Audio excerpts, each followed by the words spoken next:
All right, we got our next guest. He is a former World Cruiserweight title challenger, and he is quite possibly the most arguably dangerous man in the world when it comes to bare fists. Ladies and gentlemen, we got RAN NAKASH in the house with us tonight. RAN, how's it doing tonight? Everything's good. All right, we are joined with my co-hosts, Mike Doss, Tim Cudges, and Frank Stea. I'm going to pass you off to Mr. Mike Doss. Okay. Hey, Ron, how you doing, man? Good. How are you? Good. I want to ask. At first, you had a pretty. I wouldn't call it. It's unsuccessful, but the way you were on the judges' cards, it was a close fight. It was a good fight against Marco Huck. Your first, time really coming up in the big picture. Your first title shot. You went to Germany. You had not a lot of activity since. You had a win over Derek Bryant, in January of 12. So when are we going to hear from you? I mean, you've been inactive for almost a year and a half, pushing a year and a half. Is boxing? Are you still? Are you just waiting for a fight to happen? Yeah, we have some problem with the promoter. I was walking through the banner. I wanted to go up to heavyweight because there's nothing in cruiserweight. Nothing. All the cruiserweight is in Germany. And in Germany, if you don't knock the guy out, okay, you lose by points. It doesn't matter what happened in the fight. If you saw the fight against Huck, they didn't give it any rounds. It's crazy. Okay, but we know that this is the deal in Germany, and they have the two belts, Marco Huck and Pablo Hernandez. So we have some problems with the promoter, and now I'm moving up to heavyweight. And I think my next fight is going to be in 2 months, something like that. Well, when you say moving up to heavyweight, are you talking about 202 pounds, or are you talking about 222 pounds? What kind of heavyweight are you going to be? What weight are you looking to be? Now I'm around 210. Okay, I'm not tall, but it's more natural for me to work in this weight class, because when I fight in cruiserweight, I have a lot of problems to do the weight. So now I'm feeling very, very good in this weight division. Coming from Israel, not a big heavyweight picture there, not a big picture at all. With any kind of boxing, you've had success there. You actually, you're a rarity with Israeli boxers actually coming to the States, going back to Israel fighting. Where can we look to see your next fight happen? Are you going to get back into Israel and fight again, or are you coming back to the States? No, there's no boxing in Israel. There is good training. There is good sparring partner. There are a couple of good guys here in Israel, but there's nothing. There's no events. Okay, so before every fight, I'm doing the trip to the States or to Germany or to Europe for a couple of weeks to do like a training camp, and then stay there to do a fight, and only then I'm coming back to Israel. Let me ask you this real quick. My last question is, you were featured before on Discovery Channel talking about Krav Maga. You have that kind of success in that as well. Have you ever? I don't know much about any MMA career. Have you ever had any professional MMA fights? And do you ever look to go to MMA and boxing at the same time? I did a little bit MMA. Krav Maga, it's the business. This is my day job. This is what I do. I train in soldiers, police officers, security guys. I work all over the world. I just came back from Australia. I did the same in Sydney and Melbourne. This is my job, Krav Maga. Okay, but I love to fight, and as long as I can be in the ring, I want to be in the ring. Okay, because you can't compete in Krav Maga. Krav Maga, it's all life and death situation. You can't compete. You can't kick somebody in the groin and take the eyes out. Okay, Krav Maga is the job. Boxing, this is what I love to do. I did a little bit MMA, but I find all the jiu-jitsu boring. I don't like all the hugs on the floor. I want to hit. Well, how hard is it if you're like in an MMA fight without gloves on? How hard is it to hit somebody and not try to take their eyes out? Rather than having gloves on. No, I had the same question in boxing. Okay, I used to all day teach guys to kick to the groin, to go to the knees, and when I'm inside the ring, I use only my hands. It's just the mental situation. Okay, you know that now when you are in the ring, there is rules, and that's it. It's not a problem. Hey, I appreciate it, Ron. Thank you.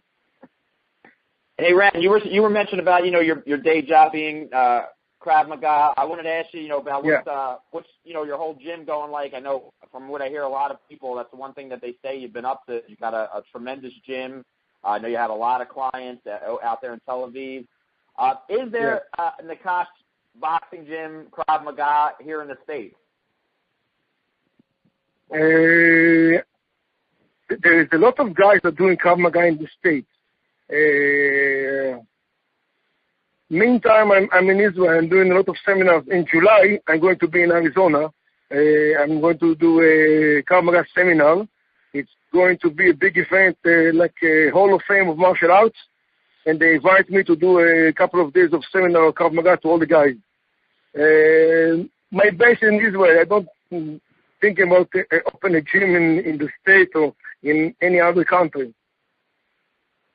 Cause I was just wondering at that because I was actually speaking to a good friend of the show before we got on the line. Sekbak, he's a reporter, but he's originally from Israel, and he's saying he was just talking so high about your gym, about everybody in Tel Aviv, everybody in Israel is so big on the gym. You're training soldiers, police officers, and stuff like that. And I was wondering, and basically. Just touching back on what Michael Doss was asking you as far as getting back in the professional ring, I was a huge fan. You fought in primarily close to near my hometown of Philadelphia, Pennsylvania. I think a couple times, quite a few times, you primarily had your career there, and you were making a big splash there. But I wanted to ask you this: getting back into it, you fought for a world title, close fight with Marco Huck. You want to go to heavyweight. Who are some of these guys up there in the heavyweight division that you might want to get inside the ring and mix it up with? First of all, I want the guys that were in my division, okay, like Adamek, Cunningham. I think it's going to be a very, very good fight if I manage to go inside the ring with Cunningham. I know there's a fight with Tyson Fury, I think next 2 weeks, something like that. But those are the opponents that I want to. Okay, big names, world champion, the cruiserweight, and I think that's going to be very, very nice to fight with them. I did a lot of sparring before I make up my mind to go to heavyweight. I was in Russia to fight. I was spar 1 week with Alexander Povatkin, and it was good. Listen, I didn't feel that there is a big difference between us. Every day was inside the ring doing for 6 to 8 rounds and was even. So this make my decision stronger that I can manage in the heavyweight division. You know what? I agree. I think I'd love to see those fights, you and Steve Cunningham, Tomasz, Adamek. But my thing is, Ran, I don't think any of the professional fighters, world-class professional boxers, could compete with you outside of a ring with boxing gloves. But when you talk heavyweight division these days, there's 2 guys out there. They run the division. They got all the belts.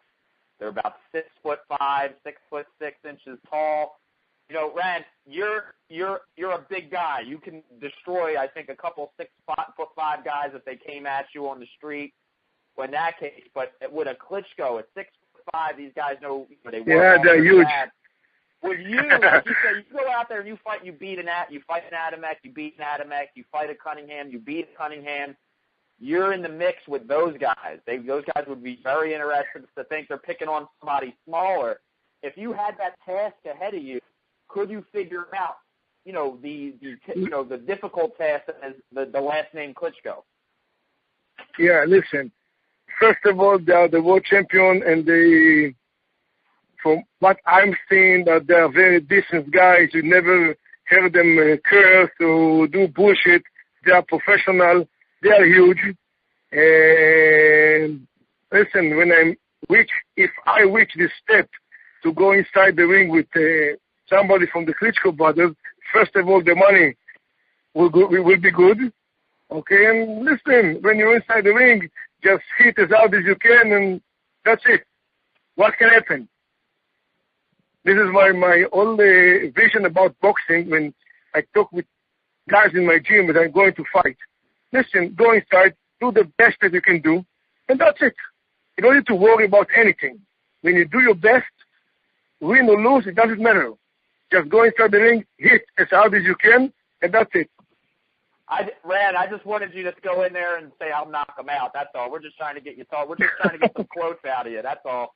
RAN NAKASH wants the Klitschko brothers. That's all we want. That's all we want to hear. But no, I appreciate that because you are, like I said, like this, no matter where it is, and you know, I don't know where Rufus went to, but where it is, no matter any fighting, any combat sport, mixed martial arts, professional boxing, even bare knuckle boxing, so many people bring your name on there because you're just a complete hand-to-hand combat kind of guy, and everybody just knows who you are. And I mean, for myself, being a fan of all different type of combat sports, even the art of Krav Maga, you know, you are the man who has took that to the next level, and you're well respected by anybody who goes in there with hand-to-hand combat. So I mean, I got to give it up to you. Yeah.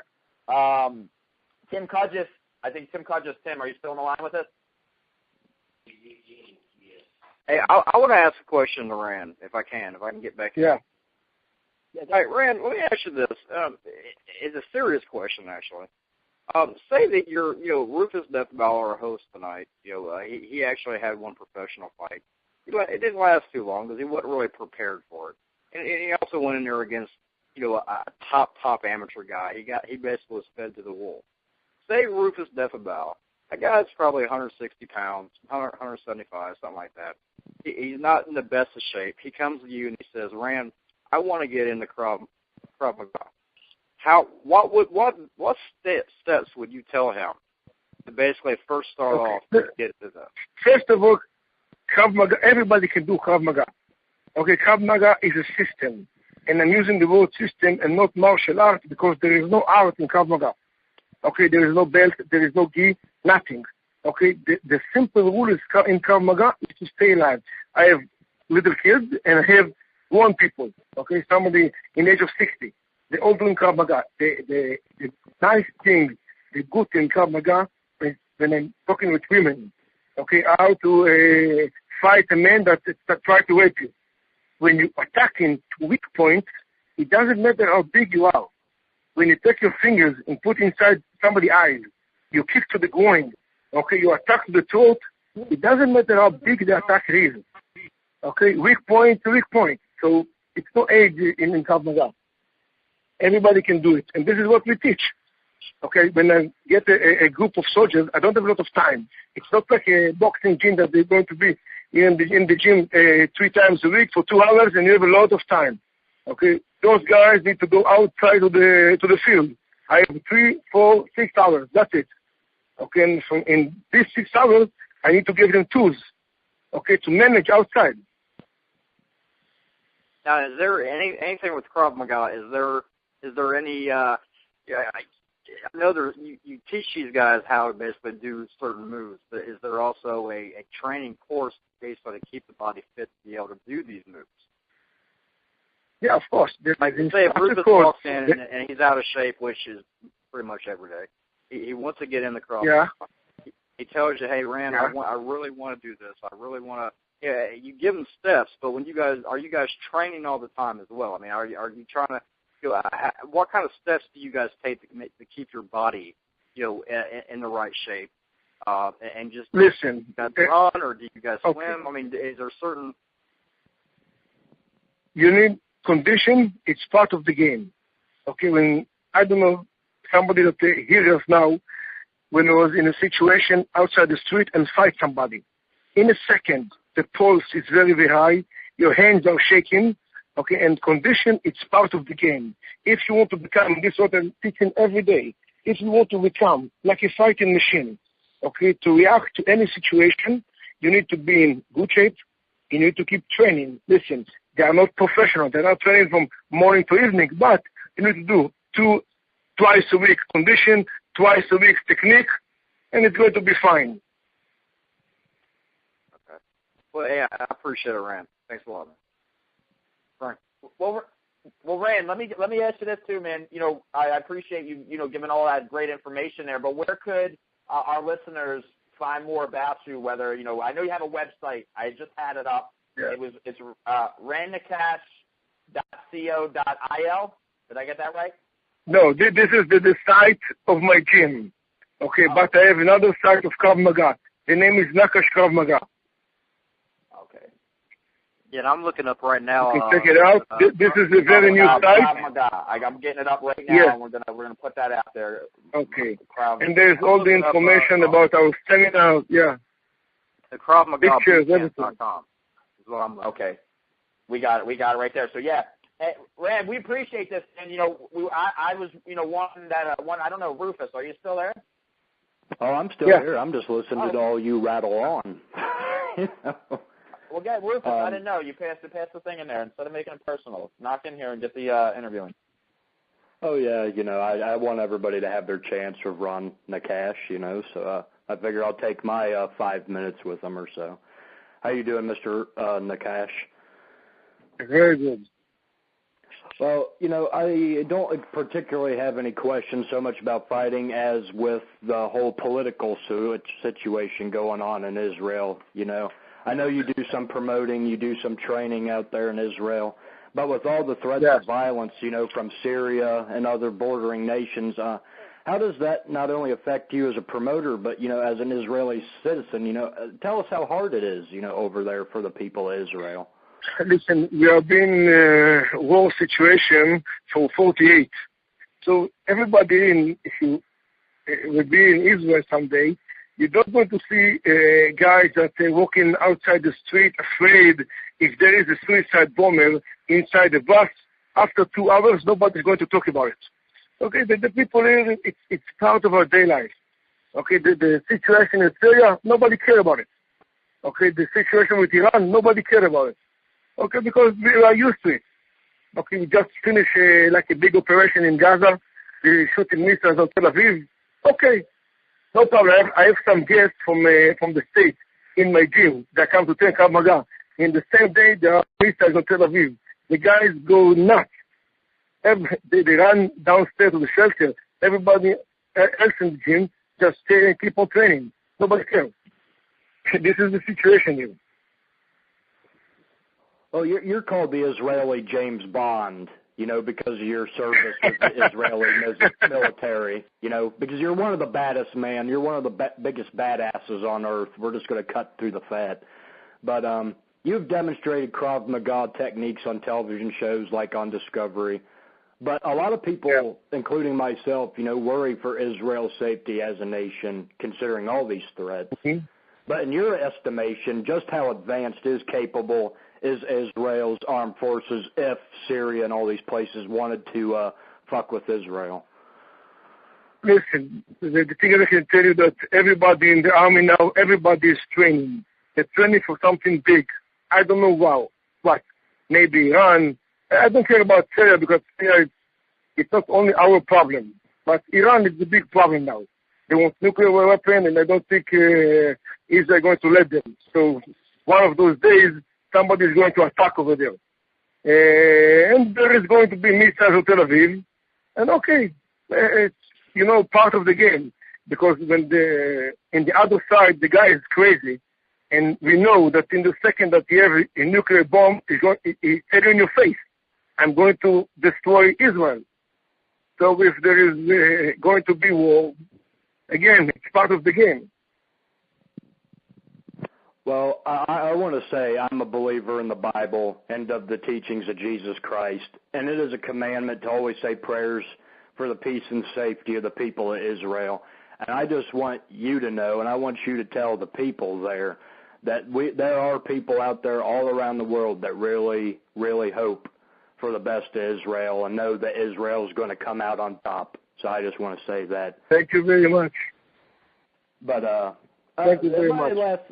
But my last question, before I cut off, I was going to have a guest on the show, but he isn't going to be able to make it tonight, by the name of Bobby Gunn. He said he's been trying to get you to fight him off and on. Bobby Gunn. So what do you got to say to Mr. Bobby Gunn? First of all, Bobby Gunn is a very nice guy. I met him a couple of times. We are supposed to fight. Before one of our scheduled fights, I got injured in sparring in London. I got cut above my eyes. And after that, this is what I know, that Bobby Gunn moved to bare knuckle boxing and the least professional boxing. So we didn't have the chance to fight. But again, if there's a situation, I don't care. Hey, Ran, I just heard Rufus talk about Bobby Gunn. Let me ask you a quick question. I'm sorry, Rufus, I'm not trying to. Yeah, go ahead, Doss.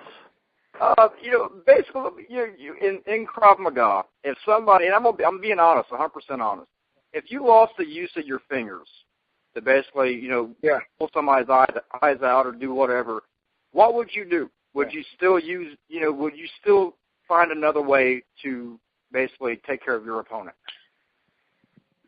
Okay. What is the question? Basically, if you lost, you're using your fingers to do damage to somebody's eyes, if you lost your fingers, and the reason I got a point that I'm trying to make. If you lost your fingers, somebody took your fingers off, what you can do? You're bleeding. What would you do? Okay, in Krav Maga, you teach every part of your body to become a weapon. And in every distance, we don't have a lot of attacks. Why we don't have a lot of attacks? Because we know, after a long time of experience, that in a real life in that situation, you can't think. Nobody can think. You need to react. When you need to react, you need very simple moves, and this is the beauty in Krav Maga. You need simple moves, that there is in your mind, or that in a real life in that situation, you're going to do those moves. There is not like in Japanese martial art or Chinese martial art that you have 1 million of technique. In Krav Maga, it's all simple. You can use your hands, kick to the groin, go to the knees, attack to the back of the head. It depends if you're the attacker or you're reacting to something. You always adapt, right? You always adapt, correct? Adapting. You always adapt to the situation, correct? Yeah, that's it. If I can use something on the floor, I'm going to use it. A stick, a chair, I don't care. When I'm teaching soldiers, you need to do everything to stay alive. Well, the reason I ask is because, I know Rufus's friend Bobby Gunn called you out, and this guy, he fought James Toney a while back, and it was with gloves on, and now he doesn't have gloves on. And he basically quit from a broken hand in a prize fight, and he calls himself a bare-knuckle boxing champion. If you're a bare-knuckle boxing champion, would you quit with a broken hand? If what? If you were a bare-knuckle boxing champion, would you quit with a broken hand? Quit with a broken hand? No, I don't think so. I broke my hand in one of my fights in Virginia in the first round. I broke the first knuckle in my hand. And I won in the 7th round. Well, I appreciate that, Ring. Go ahead, Rufus. Sorry about that, but I want to. Well, I know you had to get your chops in. That's okay. But, considering Bobby does do the bare-knuckle thing, he says he's the most dangerous man in the world without gloves on. Would you take him up on a bare-knuckle fight anytime, any place, anywhere, Rand? No problem. No problem. Oh, I'm going to have to tell him that. Yeah. But, it's a pleasure to have you on the show, Ran. I hope we get to do it again. Do you have any social media, like a Twitter handle or anything for the people to follow? Twitter, yeah. Nakash Krav Maga. Okay. We got that out there. Jesus bless you, sir. And thank you for coming on the show. Thank you very much, Ryan. Thanks, Ryan. Looking forward to talking to you again, man. Thanks so much, buddy. Okay. Bye-bye.